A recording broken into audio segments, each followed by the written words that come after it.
It'll mean a journey of 1,200 miles over rock and sand, by vehicle, camel and on foot. And it's a dangerous journey. They call it the land of fear. It takes its name from the Arabic word for emptiness, Al-Sahara.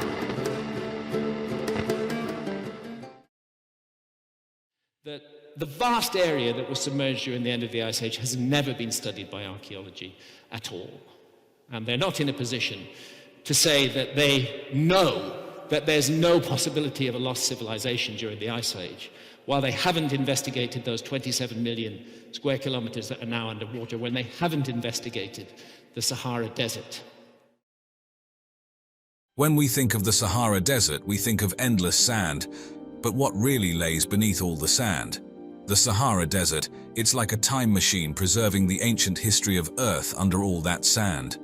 The Nubian civilization, flourishing in what's now Sudan and southern Egypt, is an incredible chapter of history that's often not as highlighted as it should be. This civilization, which stretched from around 2000 BCE all the way to 350 CE, shows us just how advanced and rich in culture, architecture and politics an ancient society could be. Imagine a civilization that lasted over 2 millennia, peaking during various periods like the Kingdom of Kerma, the Napatan period, and the Meroitic period.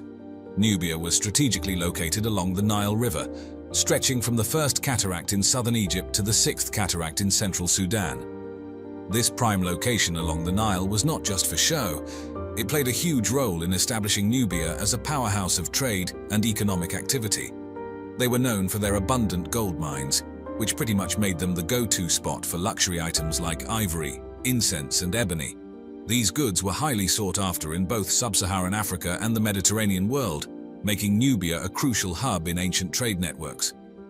In fact, that was one of the main arguments that the archaeological police used to try to dismiss John West and Robert Schoch.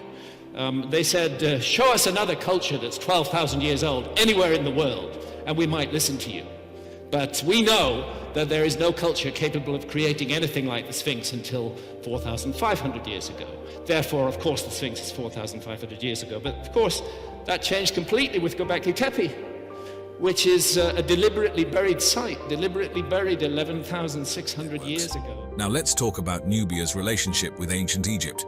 It was nothing short of complex and fascinating. The interactions ranged from trade and cultural exchanges to outright warfare and conquests. There were times when Nubian pharaohs actually ruled over Egypt, especially during the 25th dynasty. This period is a testament to Nubia's strength and influence in the region. The kingdoms of Nubia, nestled along the Nile in what's now Sudan and southern Egypt, really tell us a story of an incredibly rich history, full of architectural wonders. Let's take a closer look at what made these kingdoms so remarkable. Starting with Kerma, dating way back to around 2500–1500 BCE, it's fascinating to think this was the first centralized state in Nubia. It was more than just a political hub. Its strategic location on the Nile made it a hotbed for trade. The architecture here was quite unique too, with large mud brick structures called defufas. Their purpose? Well, that's still something of a mystery. Were they temples, palaces, or something else? And let's not forget the artistry in their pottery and crafts, especially the black-topped red ware and their work with ivory and gold. Then there's Napata, around 1300 BCE, which really left its mark as a cultural and religious center. This is where Nubia began to exert its influence over Egypt, especially during the 25th dynasty. Think about the Temple of Amun in Napata. It wasn't just a religious site, but a pivotal spot influencing Nubian culture and politics. And the royal burials of this time, with pyramids at sites like El Kuru and Nuri, show just how much Egyptian culture influenced them. Fast forward to around 300 BCE, 350 CE, and we see the capital shifting from Napata to Meroe. This move wasn't just geographical. It signified a shift in political and cultural power too. Meroe was a hub for the arts and industry, known especially for its iron industry and the development of the Meroitic script, an early African written language outside of the Egyptian hieroglyphic system. Part of the problem is that very ancient structures, thousands of years older than archaeologists suppose, may be hiding in plain view. surrounded by other younger structures. And the best example of that really is the Great Sphinx of Giza, and these two temples in front of it. This temple is a New Kingdom temple, much later even than the accepted date of the Sphinx, which is about 4,500 years ago. But the Sphinx and these two temples are deeply anomalous. Now let's talk about the architectural marvels of Nubia, the pyramids. Yes, Nubia had over 200 pyramids, mostly concentrated at places like El Kuru, Nuri, and Meroe. These weren't like the Egyptian pyramids we often think of. They were smaller, with steeper sides, and often featured elaborate carvings and hieroglyphics. These pyramids were royal tombs, and the burial chambers beneath them were often richly decorated. These pyramid complexes, part of larger royal cemeteries, included mortuary temples and chapels, showing a deep belief in the afterlife. The Garamantes civilization, centered in what's now southwestern Libya's Fezzan region, is a real eye-opener about how advanced ancient societies were, especially in such challenging environments like the Sahara. This area, known for its oasis environments, was crucial for sustaining life, and the Garamantes were pretty ingenious in adapting to these harsh conditions. So picture this. From around 500 BCE to 700 CE, the Garamantes were at their peak. This wasn't just a flash in the pan, it was a long period of development and stability. They were ahead of their time in agricultural techniques, urban planning, and establishing far-reaching trade networks. It's like they were the ancient masters of making the desert work for them. Archaeological digs in the region have unearthed some pretty cool stuff. For starters, they found these elaborate tombs, which really say a lot about their beliefs in the afterlife, something many ancient civilizations had in common. The complexity and size of these tombs also tell us there was a social hierarchy with different levels of wealth and status. The goods buried with the deceased give us a peek into their cultural practices and beliefs. The ruins of Garamantian cities are something out of an ancient urban planner's dream. They had organized street layouts that show a high level of social organization and civil engineering skills. What's more impressive is their water management systems. In a place as dry as the Sahara, they managed to create reservoirs and irrigation systems, which were crucial for their survival and agricultural activities. Plus, they had defensive structures hinting that they were prepared for potential threats. Now let's talk trade. They found Roman coins in the excavation sites, which means the Garamantes had trade connections with the Roman Empire. Imagine the caravans going back and forth across the desert. They also found Egyptian amulets and items from sub-Saharan Africa, showing that their trade network was vast and varied. The diversity of goods found at these sites underscores their role as a major trading hub and their interactions with different cultures. And weirdly, up there near Cuzco, we have this curious stonework, and we also have it at Alakahoyuk in Turkey. Exactly the same kind of thing. Is this a coincidence, or is there something going on behind the scenes of history that we've not been fully informed about yet? And oddly, these patterns, these T-shaped pillars that we see at Göbekli Tepe are repeated at the Temple of Edfu in Upper Egypt and also in Peru. Now moving on. Tassili Niger in Algeria is truly one of those places that take you back in time, all the way to the early days of human civilization.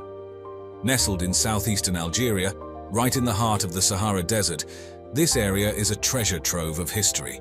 Picture this: vast sandstone formations, cliffs, deep valleys, and rock shelters. It's not just a stunning natural landscape.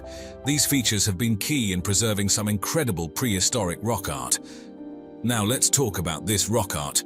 It's not just a few drawings here and there. We're talking about artwork that dates back to the Neolithic period, some as old as 12,000 years. Discovered by a French military expedition in the 1930s, these paintings give us a fascinating glimpse into the lives of the people who lived back then. You've got human figures, wild and domestic animals, and scenes that show everything from hunting and gathering to dancing and rituals. What's really interesting is how the art changes over time, starting with wild animals and hunting scenes and gradually moving to domesticated cattle and herding. It's like a visual story of how these ancient folks transitioned from hunting-gathering to pastoralism. But it's not just about the art. Archaeologists have found all sorts of tools and pottery in Tassili Niger, indicating that people have been living here for thousands of years. These artifacts range from simple stone tools used by hunter-gatherers to more sophisticated items linked to settled communities. It's amazing how much you can learn about past lifestyles and technological progress just by looking at these objects. Now let's not forget about preserving this incredible site. Tassili Najer was declared a UNESCO World Heritage Site in 1982, which is fantastic because it helps in getting the support needed for its preservation. But keeping this site in good shape isn't easy. The art is facing threats from natural erosion and potentially even climate change. Plus, there's the impact of tourism. Sure, tourism raises awareness and brings in funds for preservation, but it also means more people walking around these precious artworks. When you think of the Sahara Desert today, it's all about vast stretches of sand and scorching heat, right? But believe it or not, this wasn't always the case. There's a whole hidden history beneath those dunes, and it's been uncovered through the study of fossils and isotope analysis. So let's dive into this hidden past. The Sahara has turned up fossils of all sorts of aquatic life. We're talking fish, mollusks, and even plants. And these aren't just any old fossils. They're often in great condition, which is pretty wild considering they've been under the desert for ages. These fossils got preserved because they were quickly buried under sediments in ancient lakes and rivers, which kept them safe from decay. And the dating of these fossils? It goes back millions of years, painting a long history of environmental change in the Sahara. Now, these fossils tell us a lot about what the Sahara used to be like. Fish fossils suggest there were rivers and lakes around, while marine shells hint at the possibility of larger water bodies, maybe even shallow seas. Plus, the variety of species points to a time when the Sahara was home to rich and diverse ecosystems. But here's where it gets even more interesting. These fossils aren't just found in one spot, they're all over the Sahara, which means these water bodies were widespread. Satellite imagery and geological surveys have even mapped out ancient river systems that line up with where these fossils were found. And there's a lot of variation in the types and amounts of fossils in different areas, showing just how diverse the climate and environment were across the Sahara. Then there's isotope analysis, which is like a detective tool for figuring out past climates. By looking at the ratios of certain isotopes in sediment layers, scientists can work out past temperatures and rainfall. Higher ratios of oxygen-18, for example, usually mean more evaporation, pointing to warmer, drier periods. Carbon isotopes can tell us about the types of plants that were around, giving clues about how much rain there was. This isotope analysis has been super useful in understanding how the Sahara's climate has changed over time. It's shown variations in rainfall, helping to piece together the story of how the Sahara went from lush and green to the desert we know today. And it's not just about the Sahara. This data fits into the bigger picture of global climate events like ice ages. So, in a nutshell, the Sahara's past is a lot different than its present. Once a place with rivers, lakes, and a variety of life, it's now the iconic desert. But thanks to fossils and isotope analysis, we can glimpse its green past and understand the changes that led to its current state. It's a fascinating reminder of how much our planet can change over time. You're looking at the limestone interior of the Abu Ruwash pyramid, and this is the core, and we can descend into the core in this unique structure, unlike the other pyramids. Oh my god, what's this? Wow. Oh. Very deep pit. That looks to me like a boat pit. No way. Look at these lines. Look at these striations. Exactly. Look at these striations. And also the higher parts and the lower parts shows that it was not all cut at once. Exactly. It was like, Especially here. This here and here. Exactly. Yeah, here and there. Exactly. You can see where the blade came back. And we're talking about red granite from Aswan. How did they bring it up here? We are here in a mountainous region. The Giza Plateau is one of the most iconic and mysterious ancient sites on Earth, home to the Great Pyramid, the Sphinx, and numerous other relics of antiquity. It has captured the imaginations of explorers, historians, and enthusiasts for centuries. While many can easily picture the grandeur of these structures, few realize that these monuments are still steeped in mystery. Despite centuries of study, questions remain unanswered about who built them, and more intriguingly, why? Just 5 miles to the southwest of Giza, within the lesser-known necropolis of Zawiyet El Aryan, lies a site that may hold the key to solving some of Egypt's greatest mysteries. In May 1900, Italian architect and Egyptologist Alessandro Barsanti was researching the Leia pyramid at Zawiyet El Aryan. Having previously discovered the tomb of Akhenaten, Barsanti had earned a respected reputation in his field. However, the Leia pyramid disappointed him. It was crumbling, incomplete, and devoid of artifacts. Like other Egyptologists before him, Barsanti concluded the pyramid had been abandoned due to the death of the king who commissioned it. Discouraged, Barsanti began his return journey to Giza, but he took an alternative route along an upper plateau, offering sweeping views of the landscape. It was here that he noticed something unusual: scattered granite fragments and fine granite powder, evidence of stone cutting. Barsanti immediately suspected this was where ancient workers had prepared stone for a hidden tomb. Intrigued, Barsanti returned to Giza and assembled a team to explore the site. Within 2 days of excavation, his intuition proved correct. Beneath the sand, Barsanti uncovered the entrance to an enormous limestone pit. To his surprise, the pit was filled with large limestone blocks, each weighing several tons, seemingly thrown in without care, suggesting a deliberate attempt to conceal what lay below. On December 8th, at a depth of 21 meters, the team uncovered a significant find: a large pink granite block. Granite was not only more valuable than limestone, but also harder to work with, reserved for only the most important structures. This discovery convinced Barsanti that they had found something special. As excavation continued, more pink granite blocks were revealed, suggesting a massive subterranean structure. By February 1905, Barsanti and his team uncovered a 30-ton granite block that seemed to mark the bottom of the pit. Barsanti believed this was the entrance to a subterranean world, potentially filled with tombs and treasures. Complicating the mystery, his team also found inscriptions carved into the stones. Despite sending sketches to Egyptologists in Giza and Cairo, no one could agree on their meaning or origin. This deepened Barsanti's conviction that something extraordinary was hidden below. Barsanti used machinery to move the granite blocks, but they were interlocked like puzzle pieces. Digging further, Barsanti made his most astonishing discovery yet: an oval-shaped vat carved from pink granite, polished to a mirror-like finish. It had been carefully sealed with layers of lime and clay. When the team removed the lid, they found no treasure, only a thin black residue along the walls. Barsanti hypothesized that the vat once contained a liquid offering that had evaporated over time. Despite the disappointment, Barsanti believed the mysterious vat held great significance. Why had the builders gone to such lengths to protect it? Determined to solve the puzzle, Barsanti continued his excavation, uncovering a massive cork-like granite block, sealing off what he believed were hidden chambers below. Word of Barsanti's discoveries spread, but many of his colleagues remained skeptical. They insisted the pit was merely the foundation of an unfinished pyramid. However, Barsanti pressed on, and 2 events seemed to support his theory.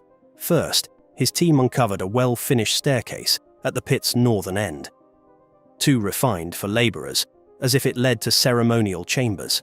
Then, a torrential rainstorm flooded the pit, only for the water level to drop suddenly, as if it had seeped into a hidden chamber below.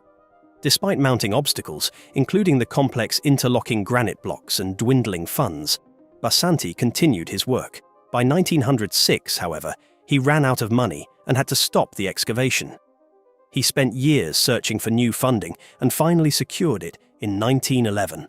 Yet even with renewed efforts, the work proved too difficult.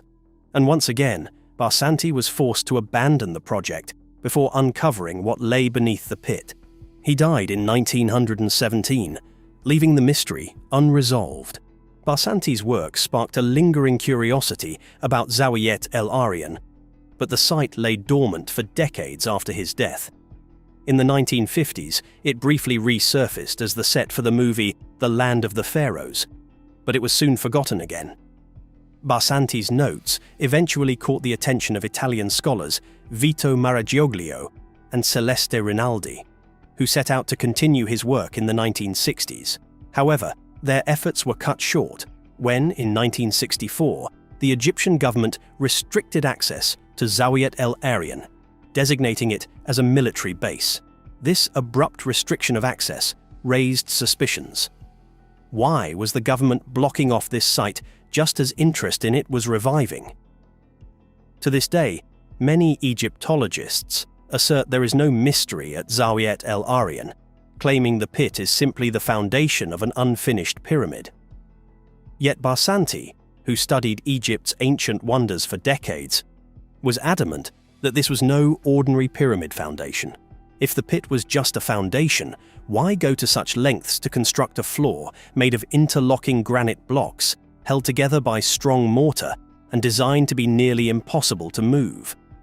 Furthermore, why use valuable pink granite, which had to be transported from Aswan, nearly 600 miles away, if the structure was to be buried under a pyramid? Limestone, far easier to source and work with, would have sufficed. Then, there was the mystery of the inscriptions Barsanti found at the site. Scholars to this day remain divided on their meaning. And what about the finely crafted oval vat? If this was a pyramid foundation, why go to such great lengths to intricately carve this vat, polish it, and seal it with lime and clay?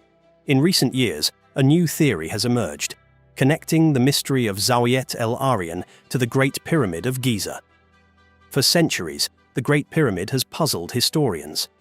Conventional wisdom holds that it was built as a tomb for Pharaoh Khufu, but no human remains, treasures, or artifacts have ever been found inside, leading many to question this explanation.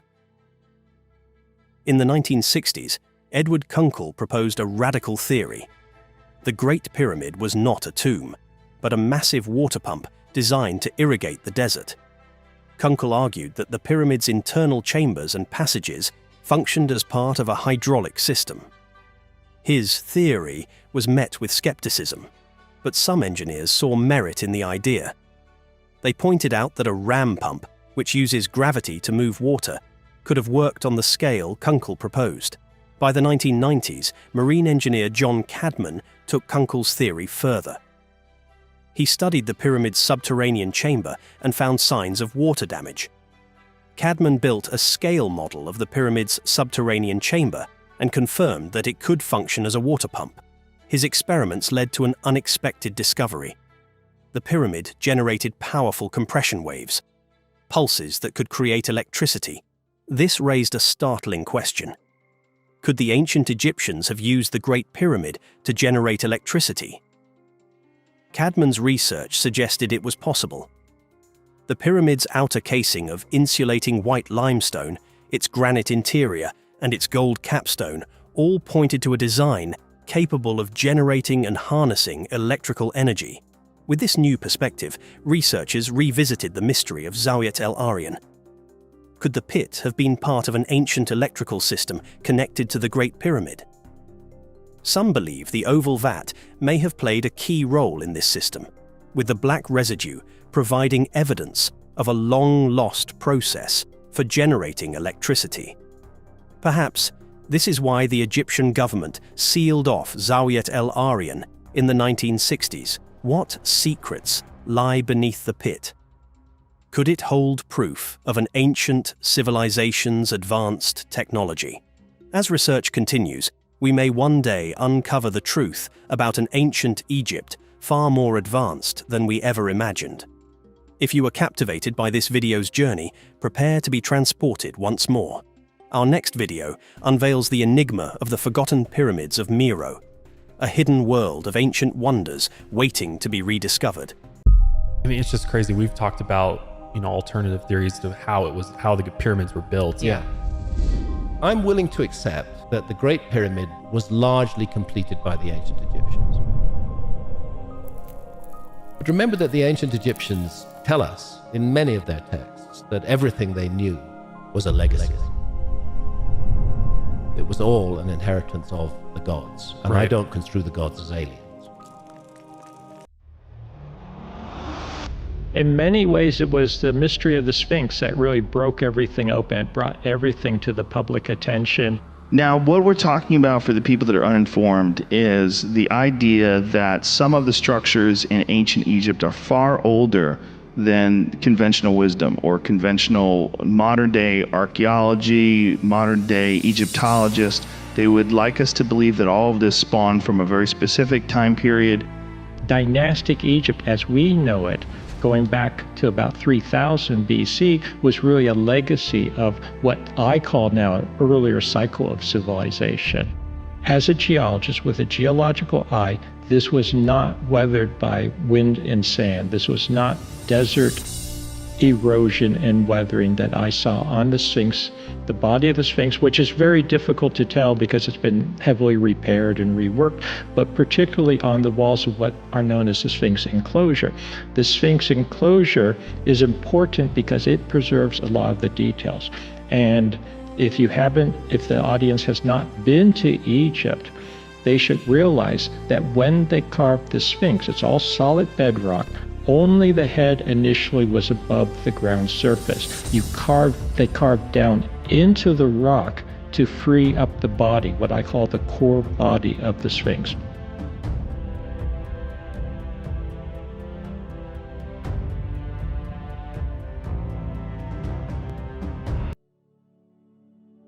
For centuries, the Great Sphinx of Giza has stood as a silent guardian of Egypt's Giza Plateau, watching over the pyramids and the Nile. Its lion's body and human head have inspired myths, legends, and scholarly debate. But beneath its imposing form lies a deeper enigma. What secrets does the Sphinx hold? And who were the architects behind its creation? The rediscovery of the Sphinx happened long after its original construction. For much of its history, it was almost entirely buried under sand, with only its head visible. In 1817, Italian explorer Captain Giovanni Battista Caviglia led an early excavation, clearing some of the sand to reveal more of the body. Yet, there were no signs of entrances or hidden chambers. The major breakthrough came in the 1920s and 1930s, when French Egyptologist Émile Barrès conducted a more systematic excavation, fully exposing the Sphinx's body. Evidence of subterranean passages led to speculation about what lay beneath this ancient monument. Could this be the legendary Hall of Records, a hidden repository of ancient knowledge? In the 1970s and 1980s, modern technology like ground-penetrating radar and seismographs was used by archaeologists such as Dr. Mark Lehner and John Anthony West. Their findings revealed anomalies, hollow spaces beneath the Sphinx, raising new questions. What were these voids for? Were they ritual chambers, tombs, or something more? These discoveries have sparked the imagination of both scholars and the public. Many speculate about ancient knowledge hidden within these tunnels and chambers which remain largely unexplored. The idea of the Hall of Records, a fabled repository of wisdom from a pre-dynastic civilization, persists, though no solid evidence has confirmed its existence. As for the dimensions of these hidden spaces, some tunnels extend nearly 30 meters, with chambers reaching heights of 5 meters. The complexity and scale of these cavities astonish researchers, as their construction would have required precise engineering to avoid damaging the Sphinx above. Could a civilization over 4,000 years ago really have achieved this with primitive tools? One particularly mysterious feature is a metal hatch discovered on the Sphinx's head during a 20th century restoration. While some believe it's a modern addition for maintenance, others suggest more fantastical possibilities. Was this hatch a secret entry to hidden chambers? Could it be a relic of a lost technology designed by the builders for some unknown purpose? The question remains, who built the Sphinx, and how did they achieve such a perfect blend of form and function? The Sphinx is an impressive 240 feet long, 66 feet high, and 62 feet wide. Carved from a single mass of limestone bedrock, its weight is estimated at 200 tons. Its dimensions are comparable to a modern football field, and its height rivals a 6-story building. Given the rudimentary copper tools available to the ancient Egyptians, this achievement seems almost impossible. While scholars attribute the construction of the Sphinx to Pharaoh Khafre around 2500 BCE, some researchers believe it may be much older. Evidence of water erosion suggests the Sphinx may have been exposed to heavy rainfall centuries ago, dating it to as early as 10,000 BCE. This theory challenges conventional timelines, suggesting the Sphinx was built by an even older, lost civilization. Could the Sphinx have been constructed by a forgotten culture, equipped with knowledge and technology far beyond what we attribute to the Egyptians? The discovery of hidden chambers beneath the monument only adds to this speculation. Were these spaces used to store ancient texts, or perhaps to honor deities through ritualistic practices? Yet, as we uncover more about the Sphinx, the techniques used to build it remain just as mysterious. How did these ancient builders move and shape the enormous stone blocks? Theories abound about the construction methods. It is believed that tens of thousands of laborers worked together, using wooden sledges and water-lubricated sand to transport massive stones across the desert. While modern experiments have shown this method is possible, some argue that a lost technology or unknown knowledge must have been involved. More speculative theories propose that the builders might have used advanced tools or sound resonance to manipulate the stone. The deeper we dig into the mysteries of the Sphinx, the more questions we uncover. But one thing is certain. As we continue to explore the hidden chambers beneath the Sphinx, the story of its creation grows ever more fascinating. History, it seems, is never truly set in stone. New discoveries and secrets lie waiting to be uncovered. Perhaps the greatest mystery of all is not what the Sphinx reveals, but what it continues to keep hidden. In the shadow of the Sphinx, we are left wondering, who built this ancient monument and why? How did they achieve such precision, and what was the true purpose of the Sphinx and its surrounding megastructures? The most common theory is that the Sphinx was commissioned by Pharaoh Khafre, who also built the second largest pyramid on the Giza plateau. But some evidence calls this theory into question. Water erosion patterns on the Sphinx's body suggest it could be far older, possibly dating back to 10,000 BCE, when Egypt experienced heavier rainfall. If this is true, it would mean the Sphinx predates the Egyptian civilization by thousands of years, suggesting the existence of a forgotten culture. Could this lost civilization have been responsible for building the Sphinx? And if so, why are there no other traces of their presence? These questions fuel conspiracy theories that continue to captivate the imagination. One theory proposes that the Sphinx was built not as a tomb, but as an astronomical observatory. Its alignment with the constellation Leo during the vernal equinox suggests a connection to the stars, possibly serving as a marker of time or even a communication device with other worlds. Another theory suggests that the Sphinx and pyramids were part of an ancient energy system. Some believe the pyramids were energy generators, with the Sphinx acting as a control mechanism. The alignment of these structures with the Earth's magnetic field, combined with their proximity to the Nile, supports this idea. Though no concrete evidence backs this claim, it remains a compelling alternative explanation for their purpose. But the mysteries don't stop there. What other secrets might be hidden beneath the Sphinx? Beneath the Sphinx, unexplored chambers continue to spark speculation. Could these be the fabled Hall of Records? According to legend, this hidden vault contains the lost wisdom of an ancient civilization, possibly Atlantis. Though no one has conclusively discovered it, the search for the Hall of Records continues to intrigue explorers. And then, there are those who believe the Sphinx's builders had help from beyond this world. Extraterrestrial theories surrounding the Sphinx have persisted for decades. Some claim that the precision and scale of its construction are too advanced for the period, suggesting ancient Egyptians had assistance from extraterrestrial visitors. While this remains in the realm of science fiction, it highlights the fascination the Sphinx holds over the human imagination. Yet, even without the intervention of alien hands, the Sphinx and its surrounding pyramids are marvels of engineering. As we stand before the Sphinx, we are left with more questions than answers. What was its true purpose? Who were its builders? And why does it continue to mystify us after thousands of years? And so, the Great Sphinx of Giza remains, watching over the desert, guarding secrets that may never be fully understood. What lies beneath its pores, in hidden chambers, or in the past still waiting to be uncovered? Only time, and perhaps future discoveries, will reveal the answers. Until then, the Sphinx will keep its secrets, waiting patiently for the day when we are ready to understand what it truly has to tell us. If you enjoyed this glimpse into the mysteries of the past, you're absolutely going to love our next adventure. We're heading deep into the heart of Saqqara, where we'll uncover a monumental secret hidden within a pyramid, a 100-ton sarcophagus that defies conventional explanation. The sheer scale and precision of its construction will leave you questioning everything you thought you knew about ancient civilizations.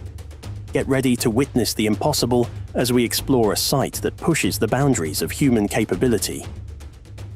In the boxes in places like the Serapeum, which is probably my favorite site, because there's literally miles of tunnels beneath Saqqara. So it's like a giant underground necropolis. Inside the Serapeum, you have 25 of these things, which are these single-piece, like 100-ton granite boxes. They're insane. It's absolutely insane. And this one in particular is in an off-limits area that we went into that's rarely seen by tourists. We couldn't make the box without developing specific tools to do it, because the way they'd make it is they'd cut like 5 slabs and then bolt them together, like a floor and then 4 walls, and they'd bolt it together into a box. These are single pieces.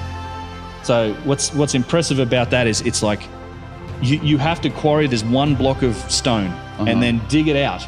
You have to dig all of the inside out, and some of the examples of precision in the Serapeum are absolutely remarkable. You have perfect 90-degree corners in some of the boxes, perfect 90-degree interfaces with the lids, and some of these walls maintain that geometry from like being 11 feet apart. Like, that's insane. Like, that's one of the major challenges of this is in designing and maintaining that type of relative geometry in a space where you can't afford to make any mistakes.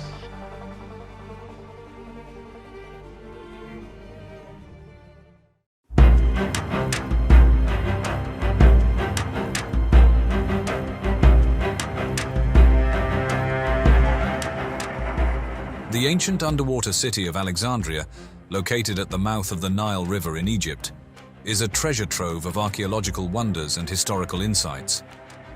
Founded by Alexander the Great in 331 BCE, it quickly rose to become the cultural and economic hub of the ancient world. However, parts of this legendary city succumbed to the sea due to earthquakes and tsunamis over centuries. Diving into the depths of the Mediterranean, Frank Goddio and his team's exploration of Alexandria's underwater ruins stands as a testament to human curiosity and technological prowess.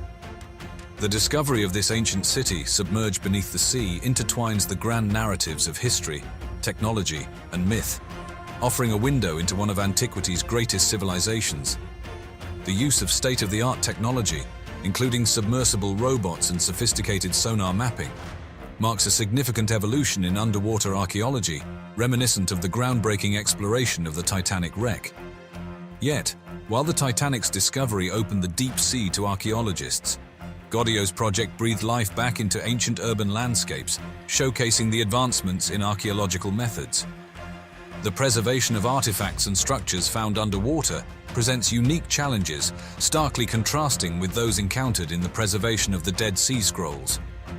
The saltwater environment of Alexandria erodes materials over time, demanding innovative solutions for conservation, highlighting the diverse challenges archaeologists face based on the context of their discoveries. The uncovering of the royal quarters and temples in Alexandria offers unparalleled insights into the Ptolemaic dynasty's architectural and cultural grandeur, drawing comparisons to the discovery of Pompeii. However, Alexandria reveals its secrets from beneath the waves, providing a unique lens through which to view ancient urban planning and religious practices. When compared to other ancient submerged cities like Baiae or Pavlopetri, Alexandria's ruins underscore the city's cosmopolitan nature, standing as a testament to its role as a center of commerce, culture, and knowledge. Alexandria's position as a cultural and economic hub in the ancient world is further emphasized by the diversity of artifacts found, echoing the melting pot of cultures found in Silk Road cities like Samarkand. The discovery of remnants believed to be part of the Pharos Lighthouse, one of the 7 wonders of the ancient world, underscores Alexandria's advanced engineering and pivotal role in ancient navigation, much like the Great Wall of China's significance in its own civilization. The successful exploration of Alexandria's underwater ruins not only advances our understanding of ancient civilizations, but also inspires further technological innovation in underwater archaeology. This quest to uncover the past mirrors how the space race propelled aerospace technology, demonstrating the impact of historical exploration on modern advancement. Moreover, the cultural resonance of these discoveries, akin to the fascination sparked by the discovery of King Tutankhamun's tomb, highlights the enduring allure of Egypt's ancient civilizations. Exhibitions of artifacts from Alexandria's underwater ruins have captured the global public imagination. Delving into the depths of the Mediterranean, the underwater excavations of Alexandria have unveiled treasures that paint a vivid picture of a city steeped in glory and history. Among the ruins and relics, a myriad of statues, sphinxes, and architectural marvels whisper tales of ancient Alexandria's cultural and artistic zenith. One of the most breathtaking discoveries is a giant statue believed to depict Ptolemy II, an emblem of the fusion between Hellenistic and Egyptian influences that characterize the Ptolemaic dynasty. Crafted from red granite, this colossal figure stands as a bridge between 2 worlds, reminiscent of the grand colossi of Memnon in Luxor, Egypt, and underscoring the tradition of monumental sculpture that flourished in ancient Egyptian culture. The seabed also revealed sphinxes and statues of Egyptian gods and goddesses. These findings not only highlight the Ptolemies' efforts to weave together their Greek heritage with the rich tapestry of Egyptian religious symbolism. The sphinxes, majestic with their lion bodies and human heads, serve as symbols of the ruler's wisdom and power, reflecting the broader narrative of Greek and Egyptian cultural intermingling. Furthermore, the recovery of architectural fragments from Alexandria's waters provides a window into the city's architectural prowess and urban planning. Columns, capitals, and friezes bear witness to a city where Egyptian, Greek, and Roman influences converged, creating a unique aesthetic that mirrored Alexandria's identity as a melting pot of civilizations. This aspect of the discoveries draws parallels with the archaeological finds in ancient Rome, where a similar amalgamation of architectural styles speaks to a rich, interconnected Mediterranean world. The excavation also brought to light an assortment of pottery and jewelry, offering glimpses into the daily lives, trade, and artistic expressions of Alexandria's denizens. The variety of pottery, from utilitarian domestic vessels to elaborately decorated ceremonial pieces, suggests a society of complex social strata and diverse needs. Meanwhile, the jewelry, gold earrings, necklaces, and rings, often embellished with precious stones, underscores Alexandria's affluence and its pivotal role in the trade networks that crisscrossed the Mediterranean. These artifacts not only reveal the city's artistic flair, but also its connections to a wider world. Through these discoveries, the underwater ruins of Alexandria continue to fascinate and enlighten, offering a mosaic of insights into one of antiquity's most magnificent cities. When divers stumbled upon a shipwreck near the Greek island of Antikythera in 1901, little did they know they were about to uncover one of the most astonishing artifacts of the ancient world, the Antikythera mechanism. Often hailed as the world's first analog computer, this device, dating back to around 100 BCE, is a marvel of ancient engineering and scientific knowledge. With its intricate system of over 30 bronze gears housed in a wooden frame, the mechanism was designed to predict lunar and solar eclipses, track the cycles of the Olympic Games, and model the moon's complex orbit, showcasing a level of technological sophistication that seems centuries ahead of its time. But what's truly fascinating about the Antikythera mechanism isn't just its complexity and precision. It also served as an astronomical and calendar device, capable of calculating the positions of the sun, moon, and perhaps even the planets.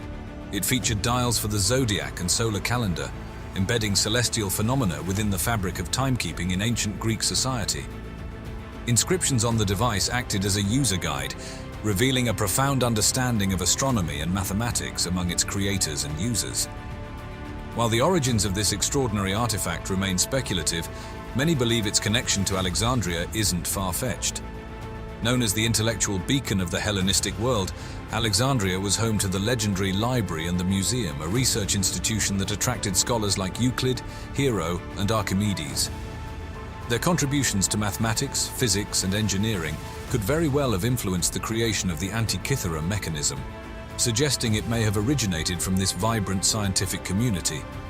In fact, some scholars posit that the principles behind the mechanism could have been inspired by Archimedes himself, although he lived earlier than the device's estimated creation date.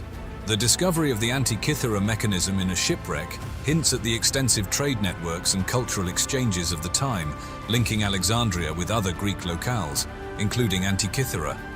Such connections likely facilitated the spread of technological and scientific knowledge across the Mediterranean. The legacy of the Antikythera mechanism extends far beyond its historical and archaeological significance. It stands as a testament to the technological achievements of the ancient Greeks, challenging our perceptions of ancient technology and highlighting their sophisticated understanding of mechanical devices. Modern scientists and engineers have drawn inspiration from this ancient marvel, leading to new discoveries about ancient science and technology, and even the development of replicas using ancient techniques. Ongoing research, employing advanced imaging techniques, continues to unveil the secrets of the Antikythera mechanism, offering insights not just into the device itself, but also into the scientific and cultural milieu of the Hellenistic period. Through the lens of this remarkable artifact, we gain a deeper appreciation for the ingenuity of the ancient world, particularly the pivotal role played by Alexandria in fostering a legacy of innovation and knowledge that continues to inspire to this day.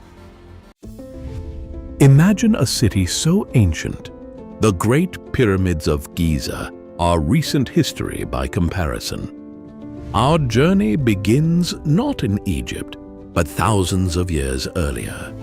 Beneath windswept plains and tell mounds, archaeologists have unearthed sites that rewrite our understanding of civilization's dawn. Today, we travel into deep prehistory to explore awe-inspiring remnants of cities older than the pyramids. High on a hill in Turkey lies Göbekli Tepe, the world's oldest known temple complex, over 12,000 years old. Built around 9600 BCE, its T-shaped limestone pillars, some 20 tons, form massive stone circles, carved with images of lions, bulls, and vultures. Its builders were nomadic hunter-gatherers, long before agriculture or cities. Klaus Schmidt, who led excavations in the 1990s, believed Göbekli Tepe served as a spiritual gathering place, challenging the long-held belief that religion followed farming. This site suggests it may have been the need for shared ritual that led humans to settle and farm, not the other way around. Göbekli Tepe shattered conventional timelines. The idea that temple building required settled agriculture crumbled. Instead, we see a different story. One where early humans, by torchlight and stone tools, came together to create sanctuaries millennia before the first pharaohs. The sandstone pillars still rise like silent sentinels, reminding us that imagination and cooperation were thriving even at the edge of the last ice age. But who built it, and where did they live? Just a few hundred miles south, another ancient wonder offers clues. In the Jordan Valley lies Jericho, often called the world's oldest city.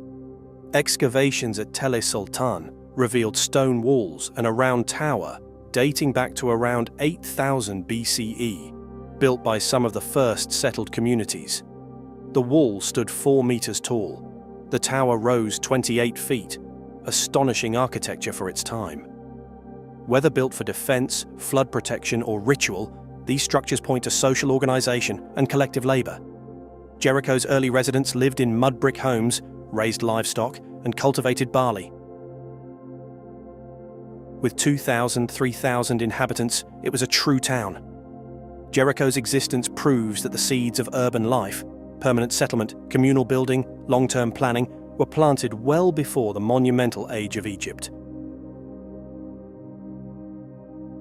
But Jericho wasn't alone. In central Turkey, a vast mound called Çatalhöyük reveals yet another form of early urban life. Dating to around 7500 BCE, Çatalhöyük was a dense, complex settlement lasting nearly 2,000 years. Its homes, made of mud brick, were built wall to wall with no streets. Residents moved across rooftops and climbed down ladders to enter their homes. These interiors featured painted walls, mounted bullhorns, and burial sites beneath sleeping platforms. There were no palaces or grand temples. Every building was domestic, yet rich in symbolism and social function. Çatalhöyük challenges the notion that cities need kings or central authority. With no known hierarchy or metal tools, this Neolithic city showed that cooperation and shared space could sustain a population of 5,000 or more. Over 18 layers of habitation revealed generations building atop the ruins of their past, preserving community while adapting to change. As we trace this human journey, we travel beyond the Near East to the edge of Europe, to a windswept corner of the British Isles. In the Orkney Islands of northern Scotland, a storm in 1850 uncovered a village buried under sand for 4,000 years. This was Skara Brae, a Stone Age settlement older than the pyramids. Inhabited from roughly 3180 to 2500 BCE, it consists of 8 stone houses connected by passageways. Inside, stone beds, hearths, and storage cabinets remain intact, a snapshot of Neolithic life preserved for millennia. Here, families herded sheep, grew barley, and collected shellfish. Their homes were partially dug into the ground for insulation, featuring stone-built furniture and drainage systems. Skara Brae, dubbed the Scottish Pompeii, offers a rare, vivid glimpse of everyday life in deep prehistory. It reminds us that even in remote Europe, people were building homes, farming, and crafting communities, while Egypt's pyramids were still centuries away. Standing in these ancient dwellings, at Göbekli Tepe, Jericho, Çatalhöyük, and Skara Brae, we feel a connection across millennia. These were not isolated marvels, but part of a broader pattern, humanity's long experiment with community, belief, and permanence. Each site, in its own way, whispers of lives once lived, of laughter echoing through stone chambers, of rituals performed under starlit skies, of shared meals and silent prayers. In these ruins, we glimpse the flicker of human spirit that has burned through the ages. Civilization didn't ignite in one place. It sparked like flint across continents, temples rising in the highlands of Turkey, defensive walls encircling Jericho, rooftop villages humming with life in Anatolia, and stone homes dug into the windswept earth of Orkney. Long before pharaohs carved their legacies in limestone and kings ruled from thrones, our ancestors were gathering, building, and dreaming. They watched the stars, honored their dead, told stories, and forged bonds that made life more than survival. Their achievements remind us that creativity, cooperation, and community are not modern inventions. They are ancient, enduring human traits. These forgotten cities challenge us to expand our view of history. They urge us to look beyond familiar timelines and monuments, to recognize that the grandeur of the pyramids, though awe-inspiring, is but a chapter, not the opening scene. The true prologue lies in sacred hills and buried villages, shaped by hands that left no written record, only stone, earth, and memory. Next time we marvel at Giza's towering symmetry, we might also recall the pillars of Göbekli Tepe, silhouetted at dawn, the watchful tower of Jericho guarding a desert spring, the rooftop pathways of Çatalhöyük bustling with life, or the intimate hearths of Skara Brae lit by flickering firelight. Their legacy is not only etched in stone, but encoded in us, in our impulse to gather, to build, to believe, and to remember. We are not the beginning, just the newest line in a story still unfolding, one carved by countless hands before ours. And if we listen closely to the echoes in those ancient walls, we may just hear the murmur of our own origins calling back through time. But what if I told you that the secrets of lost civilizations aren't just buried beneath the sands of the old world? Deep within the lush, tangled heart of the Amazon, scientists have stumbled upon ruins that defy everything we thought we knew about ancient history. the next discovery might just rewrite the origins of civilization as we know it.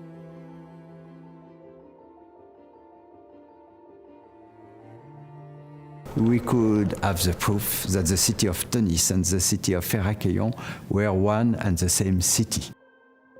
Underwater archaeological discoveries in Egypt have unveiled some of the most remarkable insights into ancient civilizations, particularly those related to the rich history of the Nile Delta, the coastal areas along the Mediterranean Sea, and various submerged sites. These findings not only provide a glimpse into the advanced engineering, trade, and practices of ancient Egyptians, but also shed light on their interactions with neighboring civilizations. Nestled at the mouth of the Nile River, in the protective embrace of Abu Qir Bay, lies the ancient city of Heracleion, also known to the Egyptians as Thonis. Its strategic location served as a critical junction, bridging Egypt with the vast Mediterranean and catapulting Heracleion into prominence as a bustling port city. This prime spot was not just about trade, it facilitated cultural exchanges that enriched ancient civilizations, making Heracleion a bustling hub of activity and a beacon of prosperity and innovation. The tale of Heracleion's discovery reads like a chapter from a mystery novel. Led by the French underwater archaeologist Frank Goddio in 2000, a team embarked on an archaeological odyssey, employing sonar mapping and advanced diving technologies to pierce the depths of the Mediterranean. Before this groundbreaking discovery, Heracleion was shrouded in myth, known only through cryptic mentions in ancient texts by historians like Herodotus and Strabo. Their writings painted a picture of a city that had vanished beneath the waves, adding layers of intrigue and speculation about its fate. Diving into the depths, Goddio and his team uncovered wonders that surpassed all expectations. They found more than 64 ancient ships entombed in the bay's protective clay and sand, alongside grand statues of gods and goddesses towering up to 5 meters high. These were not mere relics. They were storytellers whispering tales of economic vibrancy and intricate trade networks, with gold coins and bronze weights speaking volumes about the city's former glory. But Heracleion was more than a commercial center. It was a spiritual heartland. The discovery of giant statues of Hapi, the god of the Nile's floods, alongside the remnants of stone temples, underscored the city's religious significance. It was here that the annual Mysteries of Osiris processions likely commenced, weaving through the city in a vibrant display of faith and devotion, linking Heracleion to the divine.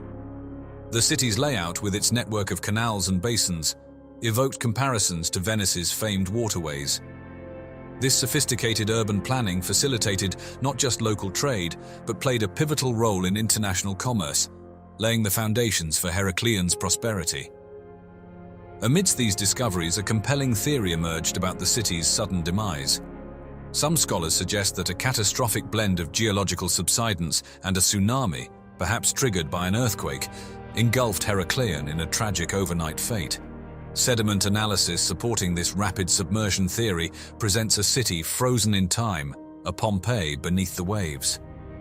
The story of Heracleion often conjures images of the legendary Atlantis, a city that, according to Plato, disappeared into the ocean in a day and night of misfortune. While Atlantis remains a tale, Heracleion stands as a tangible witness to the existence of advanced ancient cities that faced similar fates. As we dive deeper into the annals of history, the waters around Abu Qir Bay, just off the coast of Alexandria, whisper tales of valor and conflict from one of the 18th century's most decisive naval confrontations. This strategic maritime corridor, a bridge between the Mediterranean and the ancient lands of Egypt, has witnessed an array of military and trade activities, but none as renowned as the Battle of the Nile. Here, beneath the waves, lies a submerged chronicle of naval warfare that marked a turning point at the dawn of the 19th century. The exploration and recovery efforts in the depths of Abu Qir Bay are nothing short of a technological odyssey. Armed with side-scan sonar, magnetometers, and robotic submersibles, modern-day archaeologists have meticulously mapped the ocean floor. Their goal? To unearth the remnants of a sunken fleet that serves as a time capsule of a bygone era of naval combat.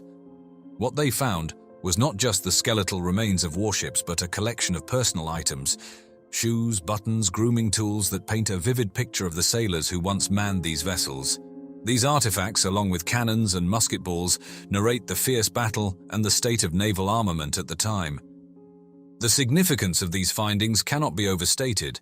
They illuminate the strategic and tactical brilliance of Admiral Horatio Nelson, whose leadership and innovative tactics led the British fleet to a decisive victory over the French. The underwater positioning of the ships reveals the cunning of Nelson's maneuvers, securing British naval dominance in a battle that would echo through history. Delving into the historical narrative, some historians put forth an intriguing theory. They suggest that the unique environmental conditions of Abu Qir Bay, its tidal and wind patterns, played a pivotal role in the battle's outcome. This theory posits that the British fleet under Nelson's command leveraged these conditions for a surprise attack, catching the French fleet in a seemingly secure position, but ultimately vulnerable. The story of the Battle of the Nile often draws parallels with the defeat of the Spanish Armada in 1588. Both monumental naval engagements signaled a significant shift in naval power and had profound impacts on European history. While the defeat of the Spanish Armada heralded England's rise as a global naval force, the victory at the Nile marked the beginning of the end for Napoleon's ambitions in the eastern Mediterranean, cementing British naval supremacy for years to come. Beyond the tactical and strategic significance, the artifacts and shipwrecks resting in the depths of Abu Qir Bay stand as solemn monuments. Venturing from the submerged narratives of naval warfare into the realm of architectural wonders, the story of the Lighthouse of Alexandria, or Pharos, beckons with its tales of engineering mastery and historical intrigue. Standing as a beacon of ancient innovation, the Pharos was not just any lighthouse. It was a marvel that pierced the sky, reaching over 100 meters into the heavens, making it one of the tallest man-made structures of the ancient world. Crafted under the aegis of the Ptolemaic kingdom by Sostratus of Cnidus, its construction was a testament to the advanced engineering of the era, utilizing lead to anchor its massive stone blocks securely, ensuring resilience against the seismic shifts of the Earth. Through the lens of underwater archaeology, equipped with digital mapping and 3D reconstruction tools, explorers have scoured the seabed of Alexandria's eastern harbor. This meticulous exploration has unearthed fragments and massive blocks, some weighing as much as 75 tons, and statues that once graced the vicinity of the lighthouse, including the colossal representations of what might be Ptolemy II. These findings have shed light on the Pharos' grandeur, revealing a scale and complexity that surpasses earlier estimates. Among the intriguing theories surrounding the Pharos' design is the inclusion of a reflective mirror, possibly crafted from polished bronze. This ingenious device, capable of catching the sun's rays by day and the glow of fire by night, would have been visible from as far as 50 kilometers away, guiding mariners safely through the Mediterranean's treacherous waters. Such a feature underscores the lighthouse's role as a beacon of safety and a marvel of ancient technological prowess. Drawing parallels with another ancient wonder, the Colossus of Rhodes, the Pharos shares a narrative of monumental significance. Both structures, celebrated among the 7 wonders of the ancient world, stood on islands marking the entrance to strategic ports. And both succumbed to the ravages of earthquakes, their destruction marking the end of an era, but leaving behind a legacy wrapped in the aura of their former glory. The cultural and historical impact of the Pharos extends far beyond its physical presence. It served as a practical aid to navigation and a symbol of Alexandria's might and technological advancement. Immortalized on coins and in the literary accounts of Roman authors such as Pliny the Elder and Strabo, the Pharos has cemented its place in history as a beacon of ancient marvels. Its legacy continues to shine through in language, with the name Pharos becoming synonymous with lighthouses and beaconing across many cultures. This linguistic testament reflects the profound influence of the Pharos on maritime navigation and architectural design through the ages. The concept of a guiding light, safely leading sailors to shore, has become an enduring symbol of hope, guidance, and human ingenuity, inspired by the legendary Pharos of Alexandria. This transition from the depths of naval conflict to the pinnacle of ancient engineering marvels reveals the multifaceted tapestry of human history, woven through tales of conquest, innovation, and the indomitable spirit of exploration.